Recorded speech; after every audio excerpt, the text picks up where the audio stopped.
All right, junior high, this is going to be your first lesson for your history this week.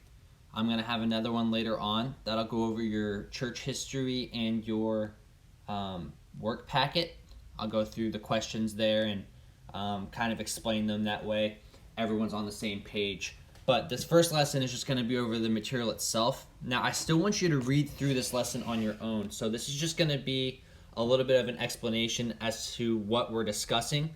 That way you know what you're about to be reading about. Okay, so chapter 25 has to do with independence from colonialism, okay? And so chapter 25 is right after World War II. So just a little bit of review. You know that before we left the class or the school that we were going over both World War I and World War II. And so after World War II, many former colonies declared their independence from European powers. Some of these would have been like India, sub-Saharan and Saharan African nations, even some of the Asian nations, including French Indochina. In this chapter, we're going to be discovering how the colonies of widespread empires shook off the control of the great European powers and became their own independent nations, okay? So how all of these colonies decided, you know what, we're not going to let you be in charge of us anymore. Wacha! And they revolted, and they became their own independent nations. Now, the road to independence is rarely easy. I want you to think for a second. Why is that? How come it is so hard to become independent? Just think about it for a second.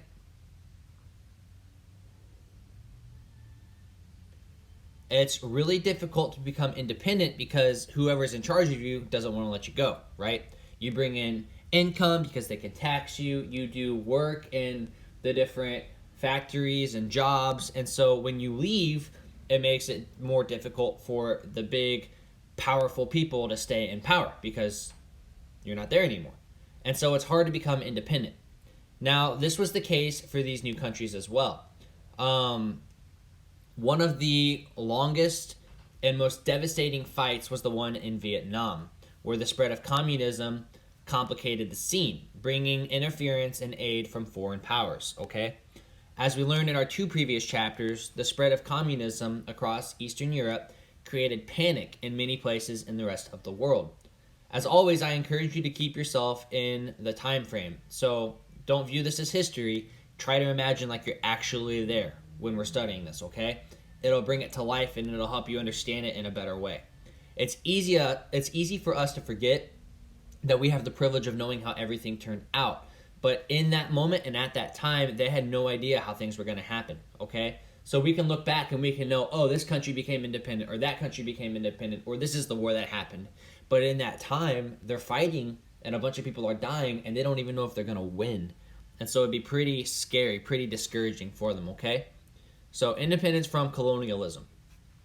We learned that there are many other areas of Europe, Asia, and Africa that were colonized by great European powers.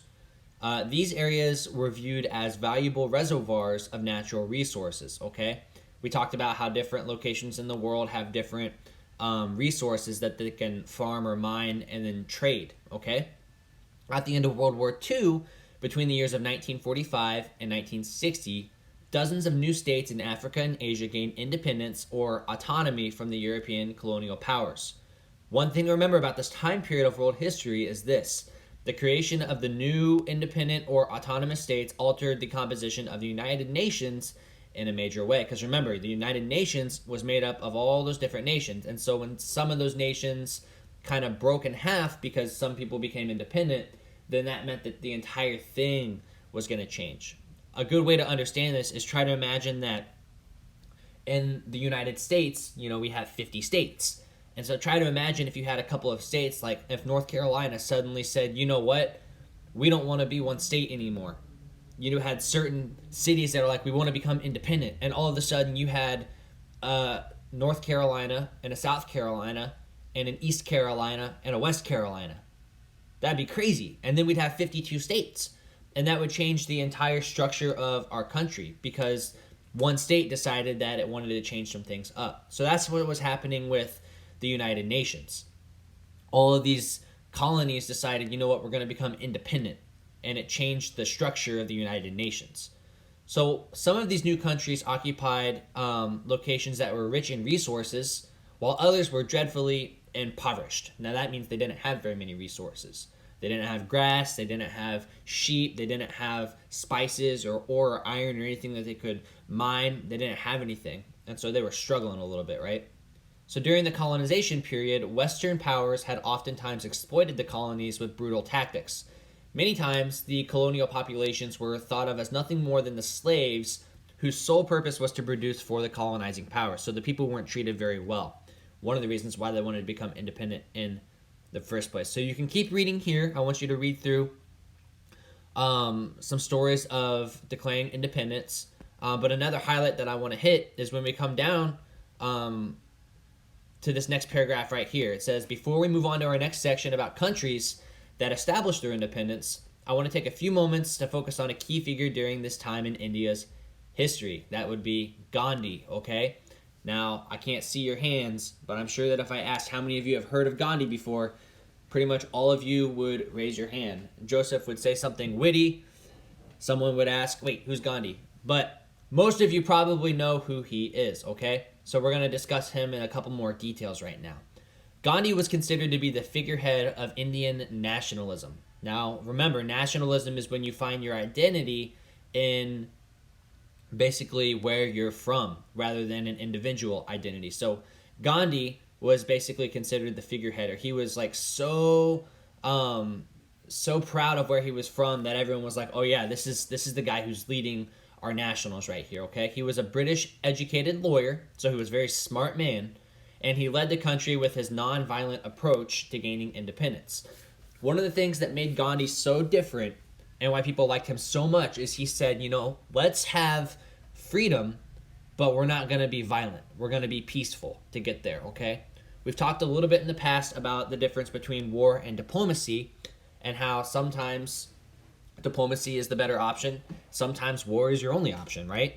And so we've talked about that, but Gandhi's philosophy was, let's just be peaceful, and rather to make themselves unrulable through non-cooperation. Instead of fighting with the British, he said boycott their goods and make India impossible to rule. In 1922, 2 years into his non-cooperation campaign, Gandhi was arrested and charged with sedition. Now, sedition, you have the definition right here, but it would be a good word to write down for your vocab list in your packet. You'll need 2 words this week, remember? And so sedition is a good choice right there. You don't have to use it, but I think you should. It means encouraging rebellion against the government, okay? Encouraging rebellion against the government. And he was given a sentence of 6 years in prison, and he had to only serve 2 years. Gandhi, who was known as Mahatma, or high-souled, became a symbol for civil rights and freedom all over the world. He made an effort to be a non-partisan concerning the religious factions of India, choosing instead to try and find common ground with all Indians in his desire for a united India. That's actually something kind of smart there in that second sentence. He was trying to find common ground with all Indians in his desire to be united. People have a lot more in common than you probably think. If you come across a stranger, odds are you have something in common, even if it's really, really small. And as Christians, it's good for us to be able to try and find those points of connection, those things that we have in common, okay? Maybe it's a friend or a cousin who isn't a Christian, and you feel like, I don't really have much in common with them. It could be something as simple as you have the same video game, or you have the same favorite type of cereal or something like that, okay? A funny movie that you can quote together, like Nacho Libre or the SpongeBob episodes, I don't know, but you can find those things that you have in common with other people, and it helps strengthen your unity and your relationships with those people. So that's what Gandhi was doing with India. On January 30th, Gandhi was shot and killed by a nationalist terrorist who believed that although Gandhi was a Hindu, he was partial to the political demands of the Muslims during the partition of India. In Africa, the once strong colonial empires weakened by World War II fell apart, no longer strong enough to put down the nationalist surge coming from the colonies. During this period, Ghana gained independence from Great Britain in 1957. Guinea followed in 1958, gaining independence from France, and most of the rest of the British African colonies, as well as the French colonies there, became independent in 1960, okay? So just a little bit of explanation as to Gandhi, who he was and what he did. Again, as you read through this chapter, you'll reread that, and hopefully it'll stick a little bit better, okay? And something to kind of help with the connect here. In the last few chapters of our story of history, we have seen a certain theme woven through the events that have taken place. This theme, which is in both the cause and the effect of the events, is centered around how world citizens had begun to connect their identities with their nation rather than with a certain kingdom, dynasty, or empire, okay? For centuries, people in Africa, Asia, and Arabia were largely displaced, influenced, or ruled by other people. But with the worldwide end of colonialism and the decline of widespread imperialism, there was a rising desire for a return to more natural connections with the ethnicity provides. Because ethnicity involves common cultural origins, there are strong ties of identity found within one's ethnicity, all right? Pan-African ideology stated that all people of African descent shared common interests and cultural history. This movement has been both cultural and political. Africans in America commonly began to call themselves African Americans and to celebrate their ethnicity and African culture more. In the Middle East, Arabs began seeing themselves as an ethnic group. Pan-Arab nationalism united the people by language and culture, whether they were Islamic or not. And so they were intertwining who they were with where they were from, and taking great pride in that, okay? In our modern culture, we're accustomed to hearing terms Asian American, African American, or even Hispanic American, okay? The widespread use of these terms originated from the pan-ethnic movement that began in the 19th century. It grew throughout the mid-20th century all over the world. Everything from politics to entertainment was affected and in many ways branded with the influence of the pan-ethnic movement.